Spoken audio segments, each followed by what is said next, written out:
So we will go over a text-only analysis for Ray Bradbury's 0 Hour. Now, I've actually have two here. So in this one, and this would be our typical introduction, okay? And if you look on the study guide here, we're going to identify our central idea, and we're going to choose one writing strategy. So this is a device or an element. And we will organize our ideas. This just means either a 3-paragraph, you could do 2 paragraphs for a state test if they're grading holistically, as long as you're covering the task, identifying our central idea. Remember that the audience has already read this story, so we don't have to go into a big summary explanation. And these were my two brainstorms, and then I made the brainstorm central idea into my thesis.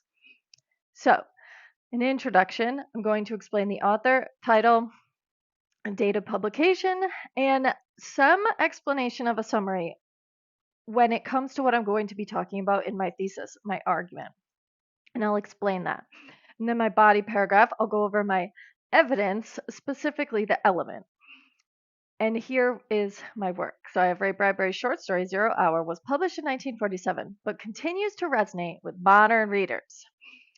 This is more of a text-only, this is a text-only modern reader response. So I'm kind of bringing in how I feel modern readers could view this text. The story's exposition introduces Mrs. Morris, the protagonist, who is supervising her rambunctious daughter Mink. Mink can be identified as the antagonist because she spends her day bringing alien invaders to Earth. In order to conquer the adult population, Mrs. Morris pushes her suspicions back until her husband comes home at 0 Hour or 5 o'clock. This is the time when the aliens that the children have been playing with begin to invade. I'm going to reword that. I don't like how that sounds. So I might say this is the time when the children's alien friends have been planning, I'll say plan to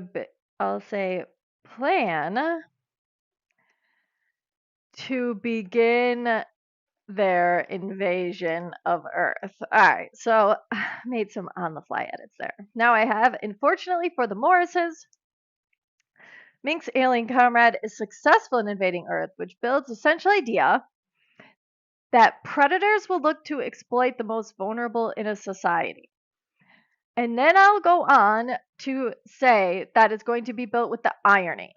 So Bradbury's story has many examples of irony that he uses to show readers the ways in which predators seek to exploit those that are vulnerable and innocent. Mrs. Morris's daughter Mink spends the majority of her day, talking to a rosebush and reciting vocabulary that is far beyond her years.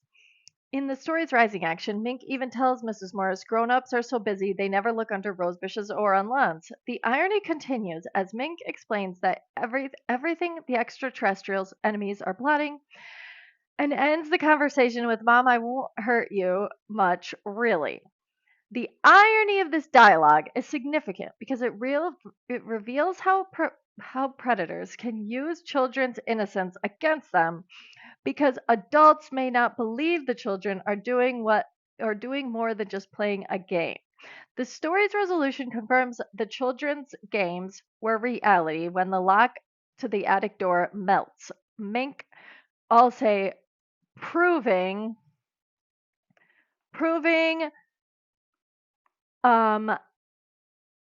otherworldly forces are involved. Mink enters saying peekaboo, which is another example of irony, because she does not plan to play the harmless children's game of peekaboo. Rather, she has alien invaders behind her. The story's ending reflects the ways adults with ill intentions can manipulate children. Now, I would just sum it up here. Modern day readers might compare the alien invaders to online predators or scam artists that try to use social media to exploit children and the elderly. While in the story the aliens promised Mink and the other kids they would be able to rule Earth, readers can assume that may not be true. People with malicious plans may seek to act using children or those in society who are generally not believed or even heard. And that would be the conclusion.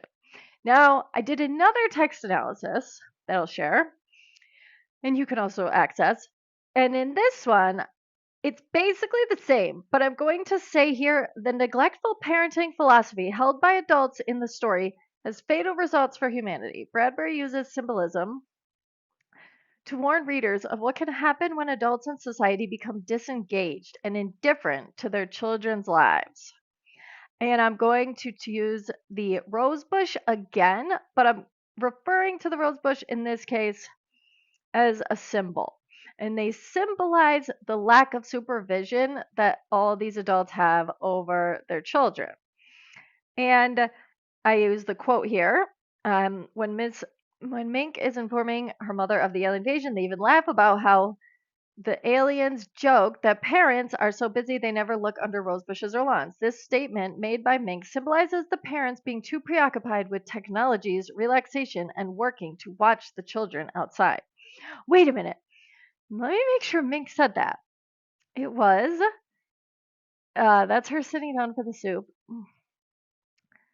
Only for nails and, yep, okay. And then there's something about dimensions. So that was Mink. All right. So it's Mink said it. Then I will go on. That explains the quote. You don't want to just plop a quote into the middle of your paragraph, right? And I added a little. In the moments prior to the climax, Mink is pulling the alien drill out of the rose bush right in front of Mrs. Morris. However, Mrs. Morris expresses that she is tired and goes inside, resulting in the final symbolic meaning that parents are not attentive to their children. In the resolution, Mrs. Morris begs Mr. Morris to be quiet in order to hide from Mink and the what should I say? Alien army, alien and the alien. We'll just say Mink and drill because they know drill. Okay. Bradbury leaves the ending up to interpretation, but the many heavy footsteps, melting door lock, and large blue shadows behind Mink, melting of the door lock, leads readers to believe aliens have successfully taken advantage of the absentee parenting style of Earthlings. Then we have your closing. To summarize this, I would say if children are viewed as the future of society and parents neglect to supervise or communicate with their offspring, the world could end up in a tragic place. In the story, aliens invade because the adults aren't listening to their children's threats of an alien invasion. However, when children are ignored and grow up without their parents' guidance, antisocial behaviors could wreak havoc on society. So basically, I'm making this comparison that rather aliens, and maybe I'll explain that a little further. I could say, rather than aliens using children to enter Earth from a, no, I'll just say, rather than aliens using children to enter Earth's dimension, one could view the aliens as representing